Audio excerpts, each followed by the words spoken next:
हमारी जो मुख्यमंत्री हैं वो यहीं से जीत के गई और जीतने से पहले हमारे मंदिर में आके उन्होंने माथा टेका। मैं खुद उनके साथ थी कि आप गोला चढ़ाओ और आप मुख्यमंत्री बनोगी। आप तो सिर्फ जीतने की बात कर रहे हो, आप मुख्यमंत्री बनोगी।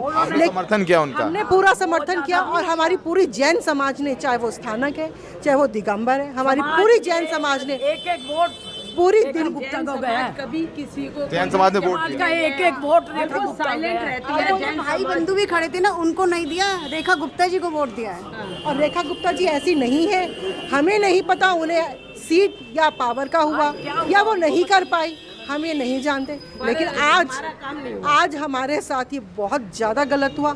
हमारी भावनाओं को, हमारे धर्म को बहुत बिल्कुल उन्होंने ठेस पहुंचा के नीचे गिर दिया हम लोगों को। जब धक्का मुक्की में 2-4 जने और इनके ऊपर गिर जाते तो इनका क्या हाल होता। हमारा जैन मंदिर है, धर्म स्थान है, इसको तोड़ने के लिए मैंने हाथ जोड़े। मैं कहा भैया मैं हाथ जोड़ रही हूँ, हमारी संस्था की यही चीज़ है, ये प्राइवेट नहीं है कि मेरा घर नहीं है, तोड़ोगे तुम मत तोड़ो, और तोड़ोगे तो इसका नतीजा भगवान तुम्हें अच्छा नहीं देंगे। मैंने ये वर्ड भी कहे हैं, मगर उन्होंने कुछ नहीं सुनी। मैं कहा मैं 82 साल 83 साल की औरत आपके आगे हाथ जोड़ रही हूँ, पैर पकड़ लेती हूँ तुम्हारे।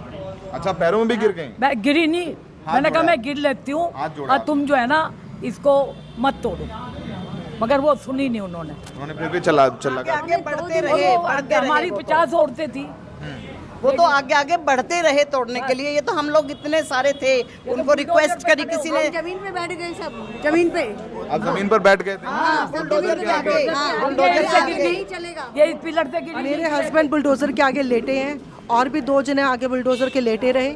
मैं बैठी हूँ बुलडोज़र के आगे, मेरे साथ मेरी और भी भाभी वगैरह हम सब बैठे बुलडोज़र के आगे कि बुलडोज़र चलाओगे तो हमारे ऊपर से लेके जाओगे। मुझे पिलर से नीचे धक्का दिया गया, मेरे साथ एक भाभी और है, उनको भी धक्का दिया गया। हमें उस टाइम नहीं पता चला कि हमारी बॉडी में क्या हुआ और क्या नहीं हुआ, लेकिन हमें अब महसूस हो रहा है कि हमारी पूरी बॉडी एकदम स्टिफ हो चुकी है, पेनफुल है और शायद हमें हॉस्पिटल भी जाना पड़ेगा।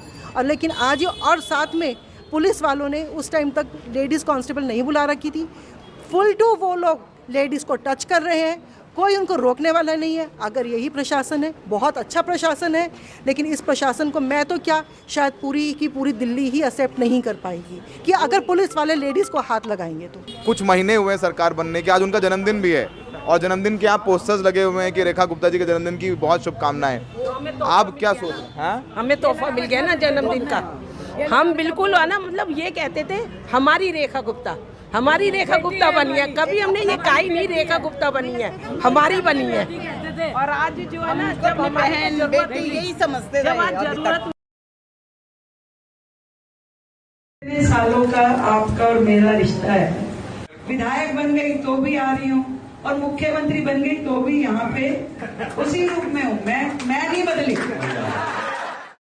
हमेशा हमारी बहन रेखा गुप्ता जी का साथ रहा है। हम लोग 3 दिन से बहुत ही परेशान थे, जैसा कि सभी ने बताया। ऐसी सिचुएशन आई, ऐसा समय आया जब हम सब लोगों को समझ में नहीं आ रहा था हम क्या करें। आज हम उनसे जब दिन में मिले, ऐसा लगा हमसे बहुत बड़ी गलती हुई कि हम ये पहले नहीं कर पाए। बट आज जब उनसे मिले तो उन्होंने हमें दिन में भी आश्वासन दिया और शाम को हमारे पूरे समाज के सामने, नेमीनाथ भगवान के सामने इतना बड़ा आश्वासन दिया कि जो कार्य हो रहा है वो पूरा होगा।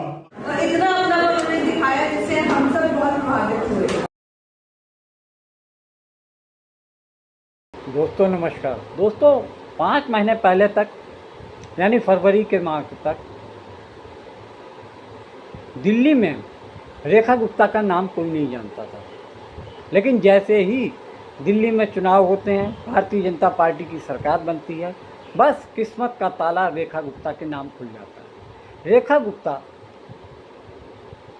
दिल्ली एमसीडी में पार्षद हुआ करती थी, तेज तर्रार पार्षद। जब भी कोई विवाद होता था उसमें रेखा गुप्ता का नाम आता था। मार पीट तोड़ फोड़ हल्ला गुल्ला मचाने में रेखा गुप्ता सबसे आगे खड़ी दिखती थी।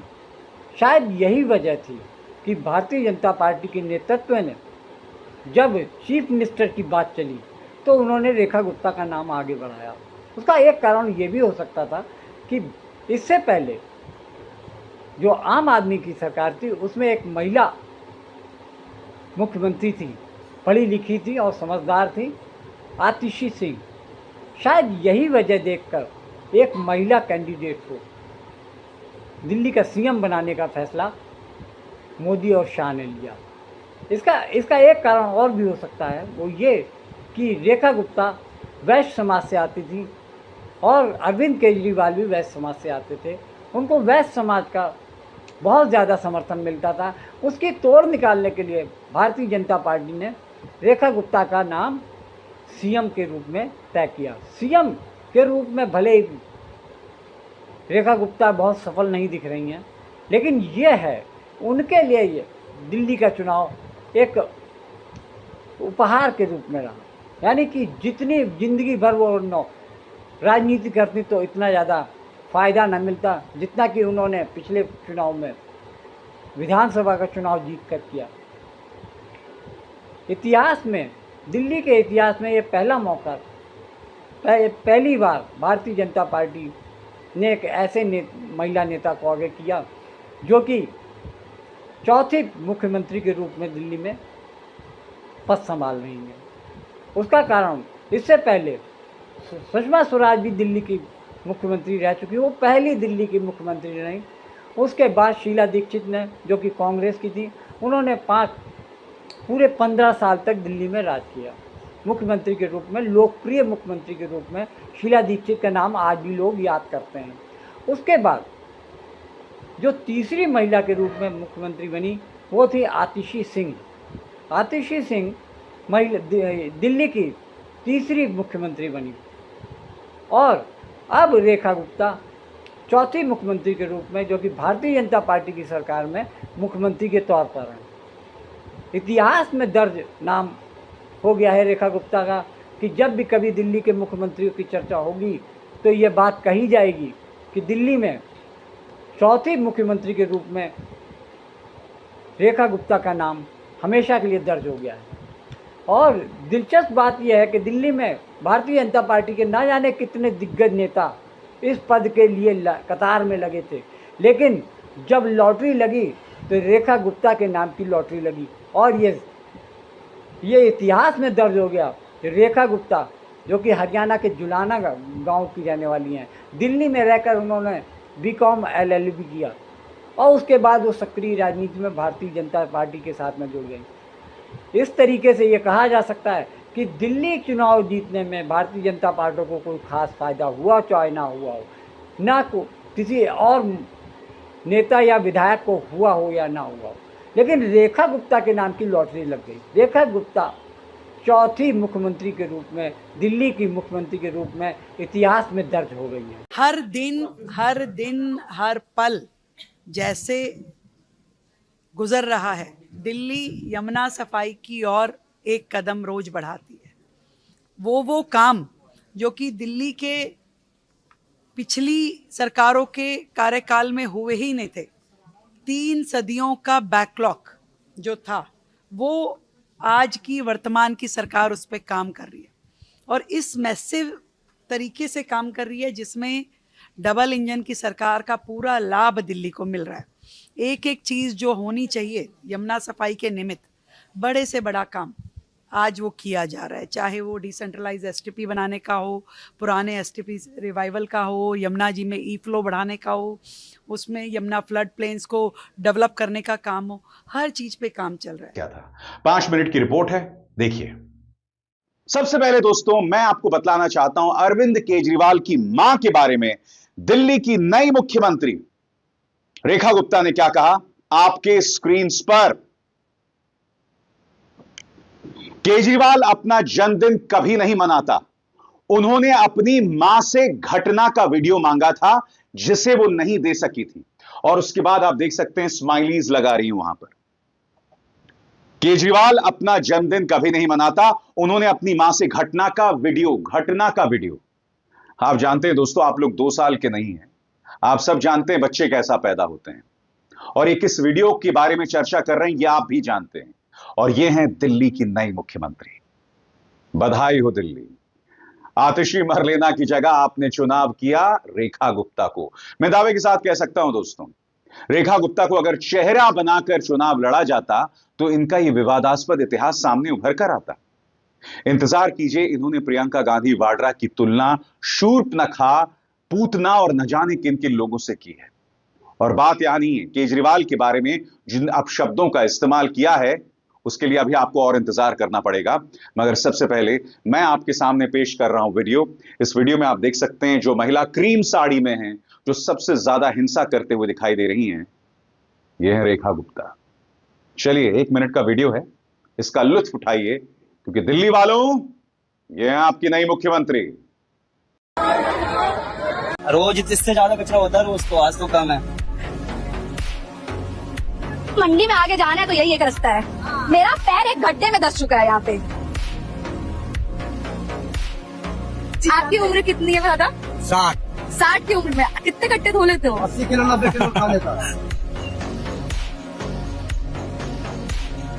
भैया पुदीना तो ताजा ताजा होता है, इतनी गंदगी के सामने कैसे? कोई चीज है नहीं, साफ सफाई नहीं, दुकान लेके बैठे इसको। पैरों के ये हाल हो गए। हाँ जी, क्या करे, किचन में जगह नहीं जाने के लिए कहीं भी। सीएम आई थी तब हाल क्या था मंडी का? जैसे वो आती है उनसे पहले ये हो जाता है कि 6 बार सफाई करते थे यहाँ पे, उनको साफ सफाई दिखती है। इस कूड़े के ढेर से जो प्याज उठाकर बिनी गई है और उसको एक रोजगार का साधन बनाया है। इतना भी नहीं है कि पैसा है मेरा पास के खरीद के बेच सब। ये आपने कूड़े से निकाला हुआ प्याज। होटल में लगता है, होटल में ले लेते हैं। मंत्री प्रवेश वर्मा सिर्फ मिंटो पुल नहीं, राजधानी के कई और इलाकों में भी गए, लेकिन मुख्यमंत्री रेखा गुप्ता के विधानसभा क्षेत्र शालीमार बाग के हैदरपुर बाजार शायद नहीं गए। शालीमार बाग विधानसभा में है, जो कि मुख्यमंत्री रेखा गुप्ता की विधानसभा है, वो भी पूरी तरीके से पानी पानी हो चुकी है। ये शालीमार बाग विधानसभा का हैदरपुर मेन मार्केट का रोड है। आप देखिए, यहाँ पानी इस कदर है कि जब गाड़ियां आ रही हैं तो लहरें उठ रही हैं, यानी पता नहीं चल रहा कि ये सड़क है या नदी है। केवल मुख्य सड़क पे नहीं, बल्कि जो अंदर की गलियां हैं वो भी पूरी तरीके से बारिश के पानी से सराबोर है।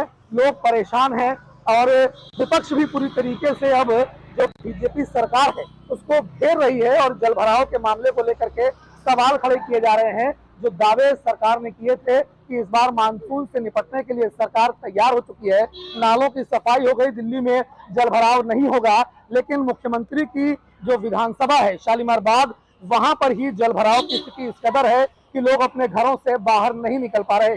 भाई मैं तो बनियों की लड़की हूँ, मैं तो फजूल खर्ची कर नहीं सकती। इस दिल्ली में जनता का एक एक रुपया जो कि राजस्व के रूप में हमें मिलता है, एक भी रुपए का दुरुपयोग मैं होने नहीं दूंगी। आज इस सदन के माध्यम से मैं कहती हूँ। जहां दिल्ली में मुख्यमंत्री और मंत्रियों को अब महंगे मोबाइल फोन खरीदने की छूट मिलेगी। दिल्ली में बीजेपी सरकार बनने के 4 महीने बाद अब मंत्रियों और वरिष्ठ अधिकारियों को नई सरकारी सुविधा दी गई है, जिसके तहत वो महंगे मोबाइल फोन खरीद सकेंगे और उनका खर्च सरकार वहन करेगी। रेखा गुप्ता मरेगी, आज हार्ट अटैक होगा उसको। मोदी हमारे देश का था, फिर भी मोदी ने हमारे से गद्दारी की है, बहुत बड़ी गद्दारी की है। ऐसे बिना पूछे तोड़ दिए, बच्चे कहाँ जाएंगे, कहाँ सोएंगे? हमारे पे क्या बीत रहा है और हमारे पे क्या हो रहा है, भाई हमें किसी को कहने जा रहे हैं, पर ऐसा नहीं होना चाहिए, ये गलत बात है। गरीबी हटाओ, गरीबी हटाओ, अपन गरीबी नहीं हटा रहे, गरीब को हटा रहे हैं, ओनली गरीबी को हटा रही है। हम पूरी समाज केजरीवाल के साथ ही है इस बार भी। जब झुग्गियां जली थी उस टाइम सरकार ने बना कर दिया, पक्का बना कर दिया। मोदी सरकार को हम लाए तो इसलिए लाए मोदी सरकार को, क्या जो हमारा तोड़ फाड़ कर देवे। तुम कह रहे हम गरीबी खत्म कर रहे हैं, तुम गरीबी खत्म नहीं कर रहे हो, तुम गरीब को खत्म कर रहे हो। वो जहर खिला के मार देते ना तो दिल में अच्छा होता है, तसल्ली हो गई है। पक्के मकान यहीं जहाँ चुकी है वही मकान, क्योंकि हमारा व्यापार यहीं है, हमारा घर वहीं है, पिछले 55 साल से हम यहीं रह रहे हैं। रोटी बिना खाए हुए, बिना बच्चे देखो, बिना लाइट हुए कहाँ जाएंगे आप ही बताओ? आपके घर पे लेके आ जाए या बीजेपी सरकार के घर पे लेके आ जाए? आज पूर्णमासी का मेरा व्रत है, मैंने आज पैसे वर्त भी नहीं छोड़ा। हम यही चाहते हैं कि सरकार एकदम चेंज होनी चाहिए और केजरीवाल जी बहुत बढ़िया थे और वही सरकार आनी चाहिए। जिनका तोड़ फोड़ किया है वो सरकार से बोलो कि उनका बना के देना।